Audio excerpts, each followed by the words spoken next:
Welcome to the next episode of the Existential Files with Dr. Louis Savard and Dr. Matthew Smith. And it's good night from him. The two Ronnies. And it's good night. I remember, what was it? Attack of the Raspberry or something? I remember that one on a Saturday night. Days. Noel Edmonds' house party follows. Yes, Anyway, so we are doing actually popular culture today, I seem to think. Well, you join us as we start to mull over. Now, you mentioned to me a film some weeks ago. I don't think it was on a podcast. It's probably one of our many profound personal conversations. But the film was called The Tree of Life. Oh, Tree of Life. That's an interesting. That's an interesting film, isn't it? So now, given that I've been with you for a couple of days now, observed how you live in your natural habitat. As part of that, we watched the film last night. So we thought we would have a little bit of a conversation about it. Seeing as you don't get much opportunity to sit and watch a 2-hour film. Well, in your daily life. In my daily life. Especially if it's not necessarily one that you don't know what it's going to be like. So I guess it's difficult, isn't it, with watching films like that? So maybe then, why did you feel it important? Why and why do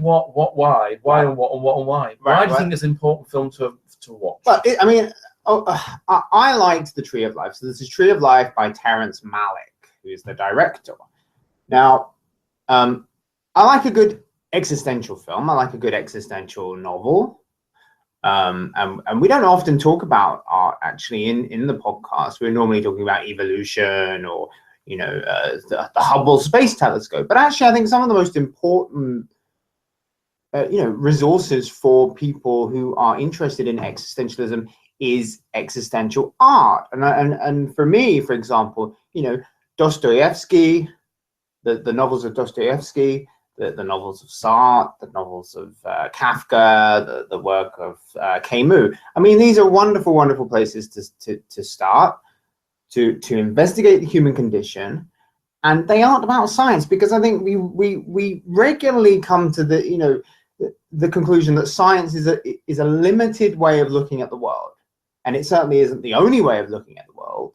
And it may well be the right way of looking at the world for some questions, but it isn't the only way of looking at the world. And again, The Tree of Life by Terrence Malick, and that's what we're talking about, is an existential movie. Now, I caveat this with, art involves interpretation. And I know that there's two kind of schools of thought with art interpretation. One of them is that the person who wrote the thing determines the meaning of the thing. And then there's the other school that says, well, once you create it, it's in the world and we can interpret it however we want to. I have sympathies for both. Tree of Life. Well, it's about lots of things. Existence, about, and I would say in some ways it's a film of two parts, I'd say. There's two kind of elements to it. One of them is the nature of the universe, and the fact that the universe is a cold, uncaring, doesn't care about humanity, isn't there for us, much bigger than we think, and is processes that really don't have any kind of idea of what human beings are.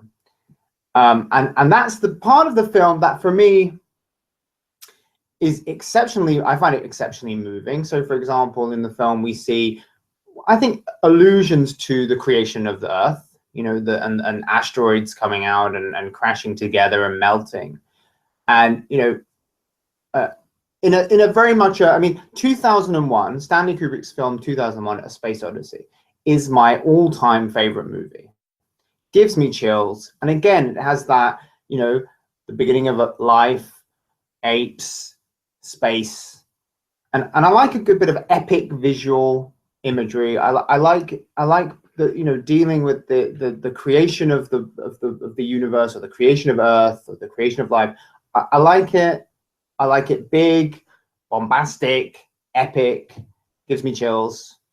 And like you say, so and a major element in The Tree of Life was that part of it, showing scenes that are to indicate beginning of the universe, perhaps even that kind of stuff side of it. Definitely planetary and constellations, these kind of things developing, possibly life on Earth, and so on. So you have all that element of it, even up to the point, including there's a scene or two, including dinosaurs, showing dinosaurs have developed, and we'll maybe come back to the one scene we may talk about, which is about the two dinosaurs encountering each other and how they interact and how one moves on. We'll come back to maybe an interpretation regarding that. But that's, I think, one big part of the film. Sure. Yet the other part, which is more of the narrative, a story. Tell me a little bit about what's that side? You watched the same film that I did. So why don't you tell me what that part of the film? So that side of it, as I understood, was following a family. So a mother, a father, and 3 sons. And I think it's set in the 50s or 1960s, America, I believe even in Texas.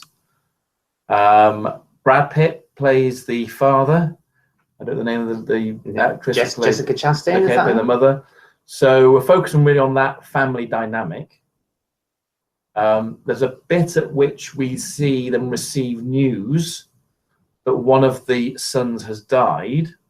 I don't think I picked up straight away that actually, but he's not died as a child. He's age 19. So they're receiving a telegram and news.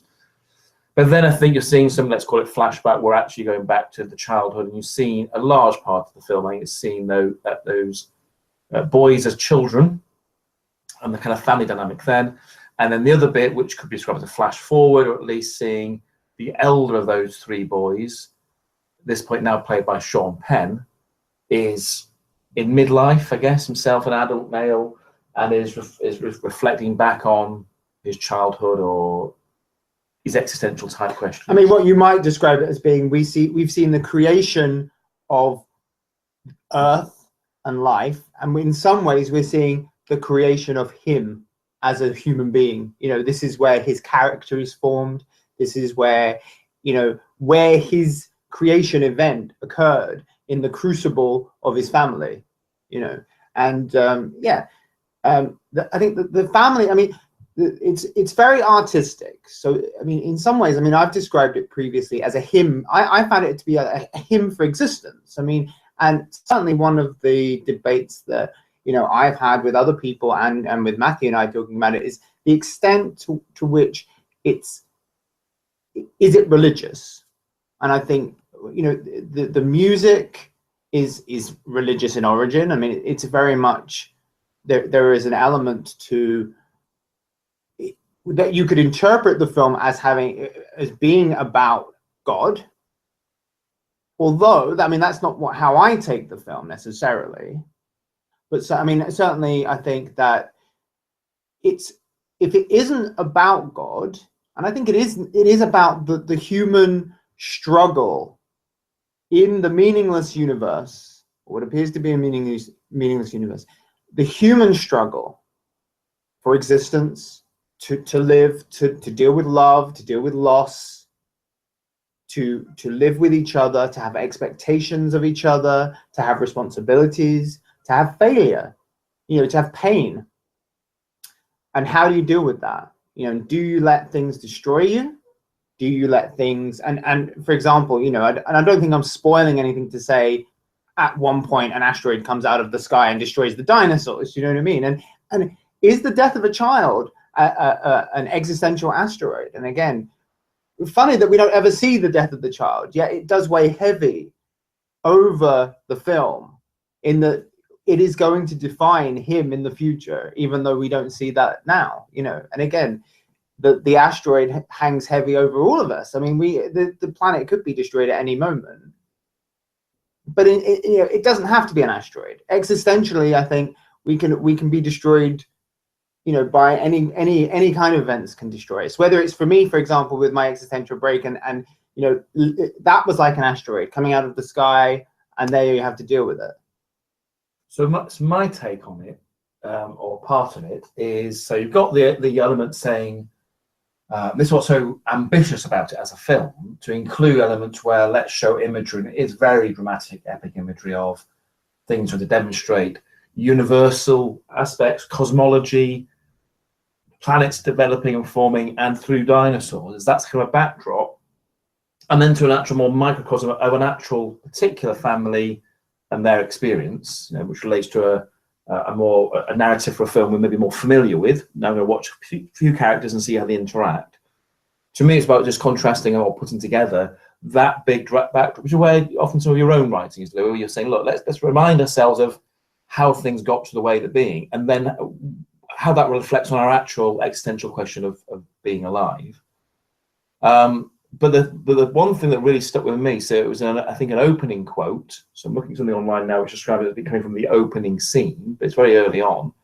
And that sticks with me throughout the whole film, which is about this idea of the way of nature and the way of grace. Now, I'm not sure this is a direct quote, saying the nuns taught us there were two ways through life.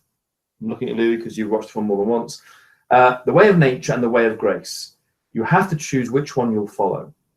Grace doesn't try to please itself, accepts being slighted, forgotten, disliked, accepts insults and injuries. Nature only wants to please itself, get others to please it too, likes to lord it over them, to have its own way.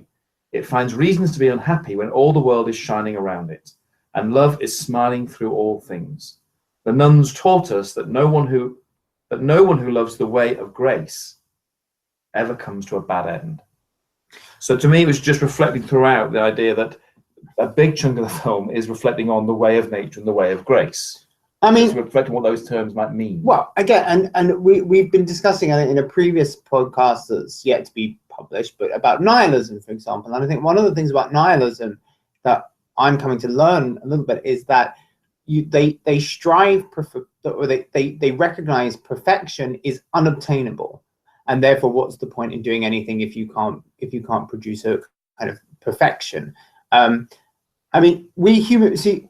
I see it as an existential film because human beings, again, they're striving for however you want to describe it, whether it is God or love or even just existential freedom in this meaningless universe. And I think we talked about or alluded to a scene in the film, and it's a scene that I find very moving, but it's a scene where, and there's two of them. There's one where there's a plesiosaur which has some kind of major injury to its back, and it looks at its back.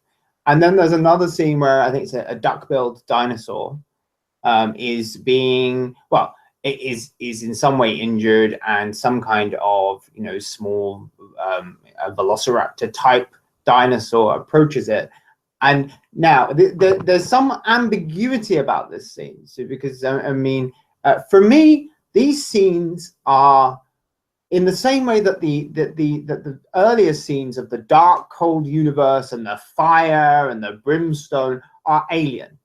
We could not stand there and experience that. It is alien for us. For us, the world, the planet is a field or a sofa or a place that we feel comfortable, and we couldn't, we actually couldn't stand on the fiery brimstone of a juvenile Earth, And for me, the dinosaur scenes are about, you are as far removed at this point as you are. I mean, if you were transported there, if that was you on the floor, you would be as far removed from anything human as you could possibly be. I think it's the same as people have said, astronauts on the moon. You are as far from home as any human has ever been.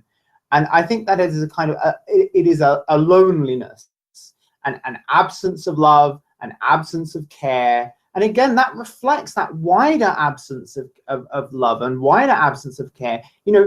There's another quote from the movie, why do you send flies to wounds that you should heal? And again, if there were this God, then why send people pain, But coming to the scene then that we were starting to allude to with the dinosaurs. Yeah. So there's these two dinosaurs. One's a duck-billed one, was it? Or something, okay. But wandering along, and there's one that's lay on the ground, clearly injured. And one walks up to it, maybe looks at it, puts its foot on its head to hold it for a little bit, kind of takes the foot off again, looks around, and then carries on walking. Sure.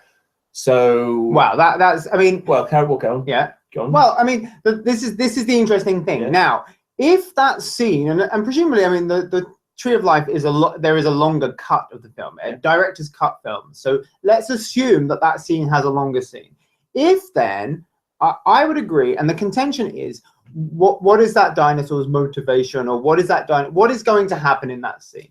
Now, for me, what happens in that scene is that dinosaur does a circular kind of, looks around, makes sure that dying animal, its cries, its screams, have not called a bigger dinosaur. Tyrannosaurus Rex isn't just around the corner, ready to eat you. So it hasn't just gone, it hasn't just killed that dinosaur, because it's got to check first. Because once it's eating, not only is it then itself distracted, it is going to be covered in guts and blood, which is going to make it easier to follow.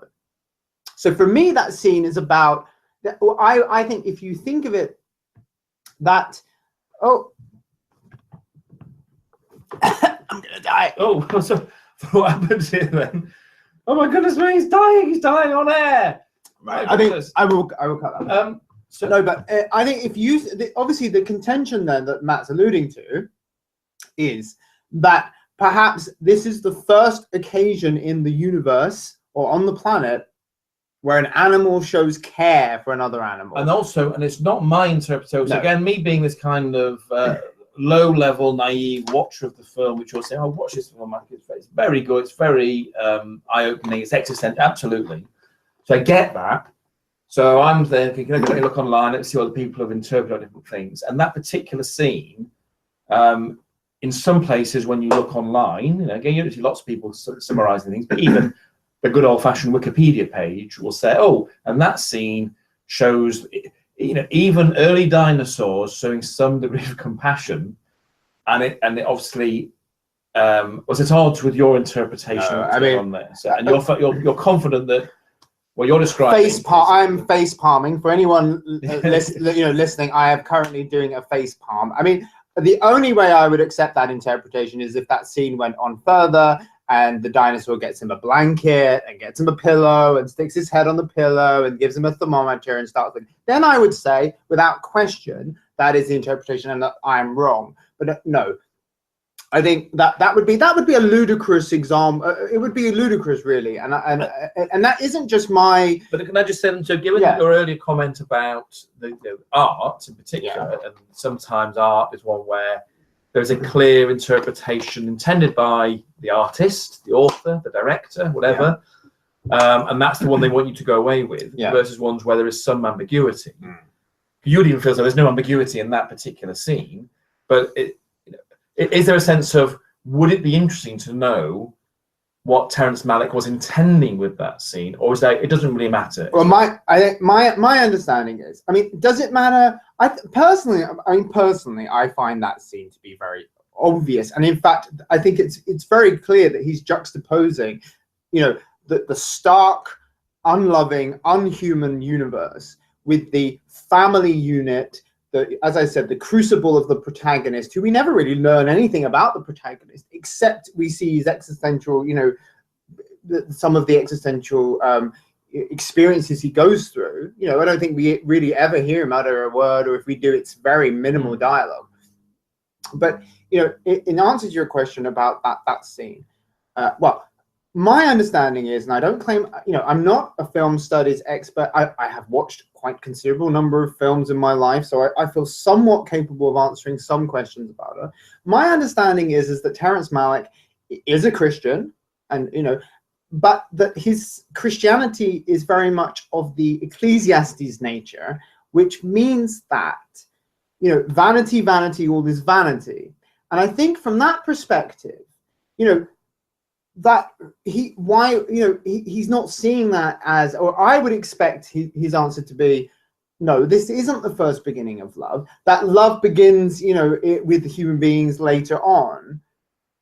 And for me, again, what's going on in nature, we're going to go the way of the dinosaurs. Again, that's the wise man and the stupid man all die. So it's vanity to think that anything you do is going to make any difference, and that the dinosaurs died, the world was destroyed and pushed together by forces far greater than us. And for me, the idea that dinosaur, for me, the plesiosaur on the beach with the gash in its side, I mean, it is in pain, and it is distressed, and it is as alone can be. And I will say one further thing on this scene, that I have a reptile, and you said hello to my tortoise earlier today. Reptiles do not have in their emotional, psychological repertoire, they don't have love. They don't have caring. They don't have, that kind of thing. The nearest that my tortoise has to emotions that I recognize are, he shits himself when you put strawberries in his tank. Now, I might just about equate that with some kind of excitation. And he shows fear if you kind of loom near him. And that is about as varied as a reptile's emotional response gets. So again, I actually think it does Terrence Malick a disservice by thinking that he is so, I just think it does him a disservice thinking it has to be that literal an interpretation of that scene. So if then, and I'm quite comfortable taking your interpretation of that scene to illustrate that actually with dinosaurs and all that part of the film is reflecting, let's call it, using this quote, the way of nature. Mm-hmm. Yeah, yeah, nature is and I would agree with that. Is broadly uncaring. I would agree with that. Yeah. Okay. So therefore, in contrast to that, the idea of the way of grace, and that's the bit saying, well, what do you mean by the way of grace? And is that's where we may see things like compassion.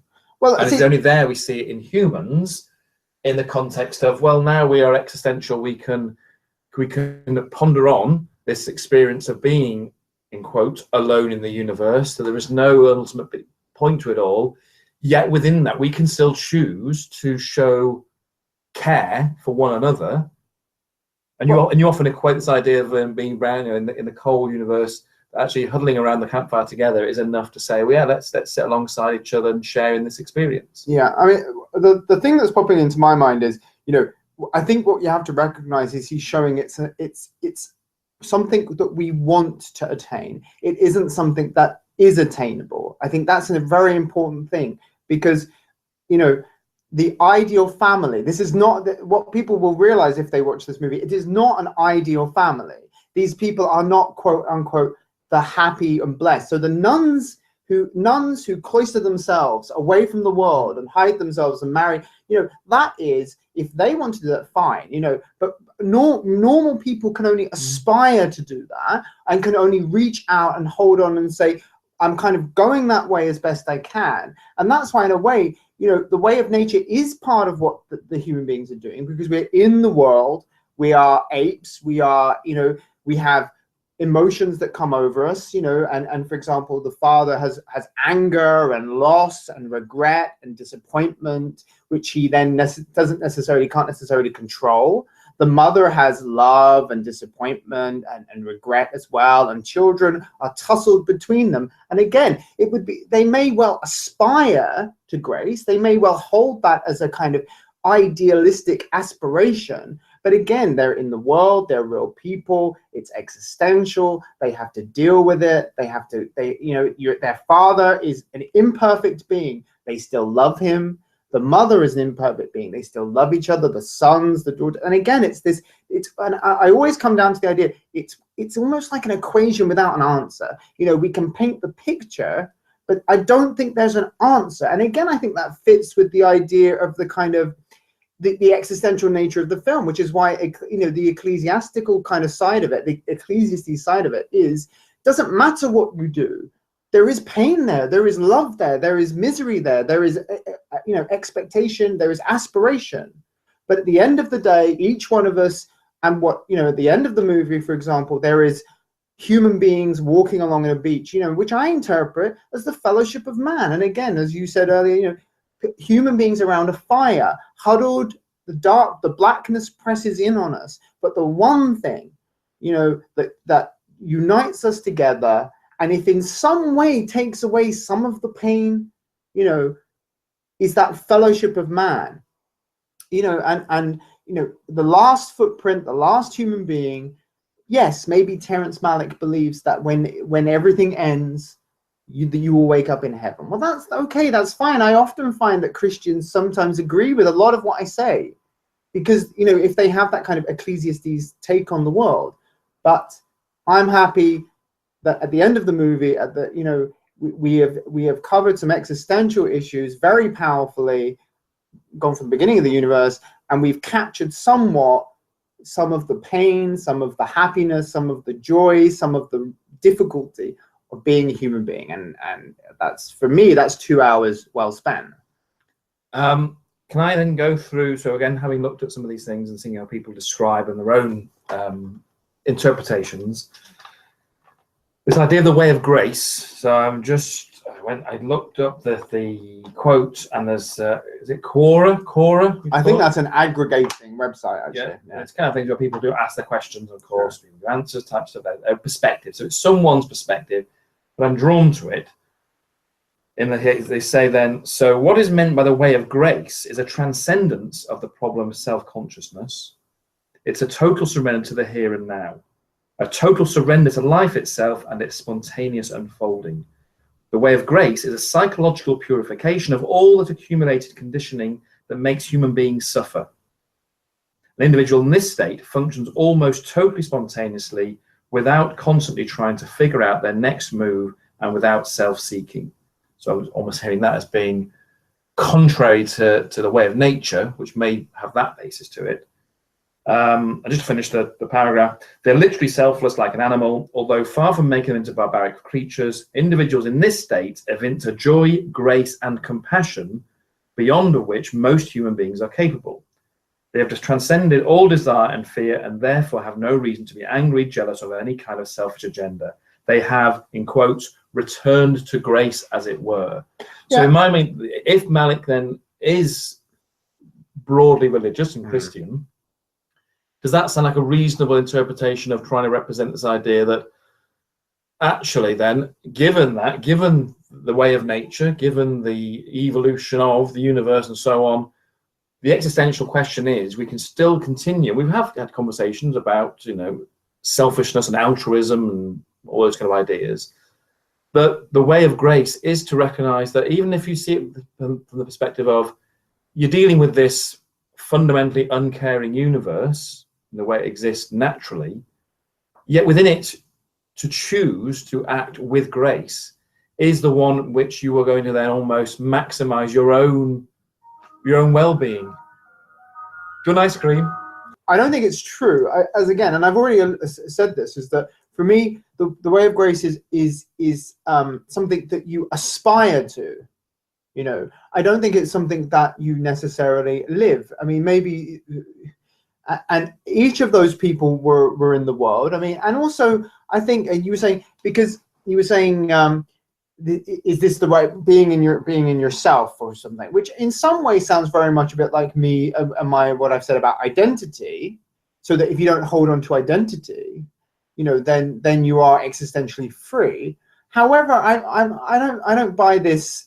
You know, let's put it this way: if someone comes and murders my family, then I follow the way of grace because I don't want to have revenge, or, you know, I mean, that to me is just ludicrous. I mean, I think that the universe throws shit at you, and I think sometimes it's a reasonable reaction. Yes, to a Christian interpretation. I mean, if they're seen as Malick as Christian and having something, and whilst we've debated whether or not is this something a fundamentally movie with religious themes, well, that's one interpretation. You're saying it doesn't have to be interpreted that way, which is why you would be interested in it. But in that context, Christian would say, absolutely, those bad things happen to you.